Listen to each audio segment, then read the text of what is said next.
Yes, people, how's it going? Welcome back to Lily White Lane. Hope that you're all doing good. Hope that you're all keeping safe and well.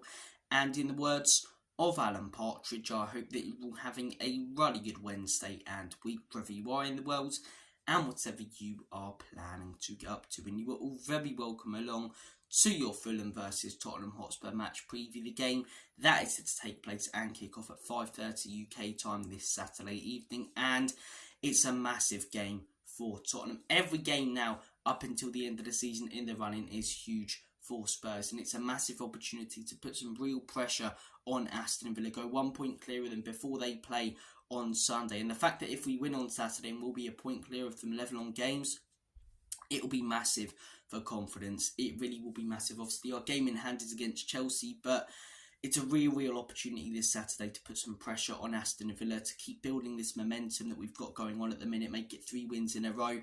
But it is no easy task whatsoever. I get that no games are easy in the Premier League, but Fulham, what worries me the most is that they're very inconsistent. 1 week they can perform poorly, not be quite on it. The next week they can play brilliant football. They went to Old Trafford a couple of weeks ago and they were brilliant.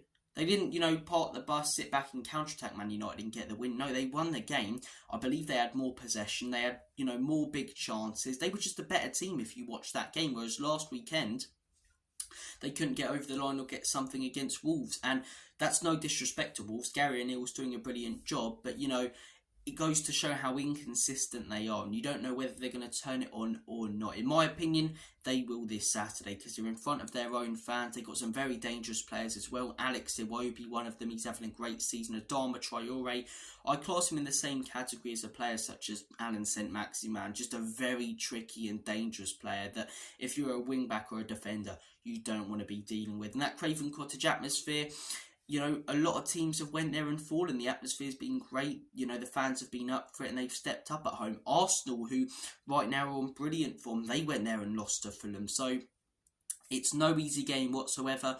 We shouldn't be coming into this one like we would a Sheffield United or Burnley expecting a 3 points just because they're mid-table. The one thing that could give us an advantage is they're very clear of relegation and they don't really look like they're challenging for Europe. So maybe soon, I don't know whether it will be this weekend or maybe in a few weekends, I could see Fulham and a lot of those mid-table teams dropping off, pretty much because they're already on the beach. But as I say, they've got some very dangerous players we've got to be wary of, and those dangerous players worry me because we don't have Mickey van den Ven's recovery pace this weekend. It looks like he'll be missing against Fulham and it looks like he'll be back after the international break. 1 game, as I say, that sounds good to me. We should be getting the scan results very soon, but it looks like it'll be 1 game, and if it is 1 game, that's a positive for me. Always worrying when Mickey goes down. He's such an integral part to our style of play. The high line really struggles without him, and Dragusin's got a big job to do this weekend. I'm assuming that's who's going to come in, and look, really good cameo in that second half in that Villa game. Will he be able to sustain it for the 90 minutes? I mean, you're not going to get a lot of chances this season, Dragusin, but this is one of them. So if he's coming in, take it, and I'd love him to perform really well. The one thing he's not going to have that Mickey does, though, is that ridiculous recovery pace. So I wouldn't be surprised if our line drops a tiny little bit deeper in this game to try and keep the likes of Adama Traore and Iwobi, who are pacey, quick attackers, quite quiet. Jimenez is another one of their players that they've got who's quite dangerous. They've got a few strikers that they rotate between, Vinicius, Jimenez, but I'm not too worried about those players. Paulinho, he's one in that midfield who is very good. I really rate the guy. I think, no disrespect to Fulham, but he probably deserves a big move to a Champions League club or a club competing in Europe. And that midfield battle is going to be very interesting. Thankfully, the players around him, as I say, aren't quite on the same level as him. And I'm expecting to see us line up with the same midfield 3 that we did against Aston Villa. So hopefully we can win that battle. But it's not going to be easy with João Paulinho in there. But as I say, I think they'll come at us, Fulham. I do think they'll come at us. I don't think they'll sit back with a low block. They didn't do it against United away from home, and I can't see them doing it in front of their own fans. Marco Silva's an attacking manager, and that can either favour us or, completely go the other way and tits up. If the crowd starts getting up for it, they score first, it's going to be a very hard day, in my opinion. If we can score first, they really have to come at us.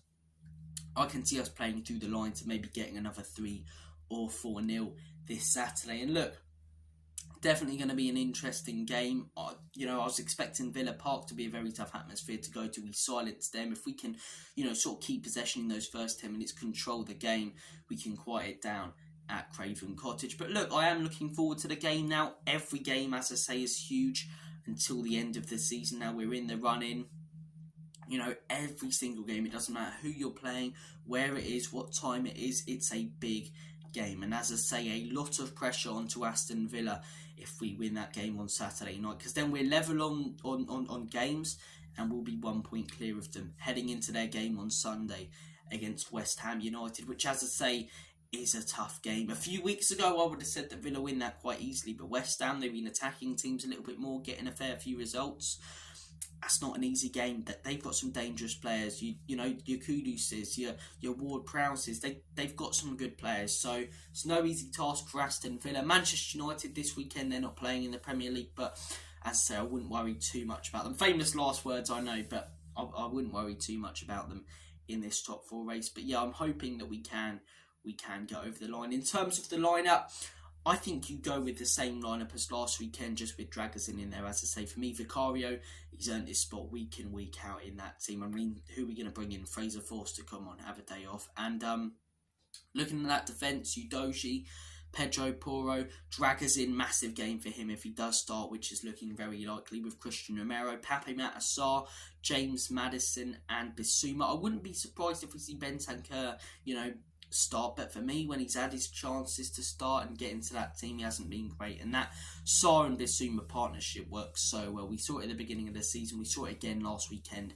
and hopefully it can continue this weekend. Obviously, Maddison is a class player. And up top for me, Heung-min Son, Brennan Johnson and Kulusevski. Kulusevski's interview that came out this morning, I recommend every single one of you guys to go and watch it. The guy's got brilliant mentality and it gives some great insight into Ange Postecoglou and the type of guy he is. And for me, he's very disrespected, not just by opposition fans, but by Spurs fans. I saw a lot of people saying he had a poor performance against Aston Villa. The guy got, 2 assists? Pretty much made the pass to Sarr as well. Did some great work down that right-hand side, holding the ball up. And I think, as I say, he gets in there. And for me, between Brennan Johnson and Timo Werner, I think Werner's a good player to come off the bench. I thought that about Johnson, but Johnson, for me, should start this game. He's earned that. Started last week, was arguably our man of the match. He was absolutely fantastic. He really was. Deserved his goal, creating chances left, right and centre. He was brilliant, taking on men. He looked a lot more confident. So I'd like to see him. And then obviously up top, Heung-min Son. It also excites you when you think, that's our front three with Richarlison out and we're still banging in goals. But if anything, to be honest, I know Richarlison was scoring a few, but I prefer Sonny up top. I really do. I think it just injects more pace into our game. But look, guys, moving on to the score prediction. It's not going to be an easy game. As I say, our high line could be exposed a few times, but without that recovery pace, will we be able to get back? I do think we'll concede in this game. I do think we'll concede. They got some pacey attackers. I know I said this about Villa, but no Van de Ven for us. It's looking likely. Your Iwobis, your Traore's running at you. I do think we will concede in this game, but I think right now we're scoring a fair few. Our attackers look really confident. We're creating opportunities. I'm going to go for a 2-1 Spurs win. I say we take a 2-0 lead. Fulham maybe score late, put a bit of late pressure on us. That's what I'm going to go with. 2-1 Spurs win at Craven Cottage, which would be massive for confidence heading in to the international break. Another 2-week break. It's quite sad, but you know what? When we were heading into these international breaks in December, it was shit, weren't it, to be honest with you? Because they were coming every 4 weeks, whereas we haven't had one, I don't think, since like November time. So I'm okay with it. And to be honest, I'm looking at Arsenal, the momentum that they've got.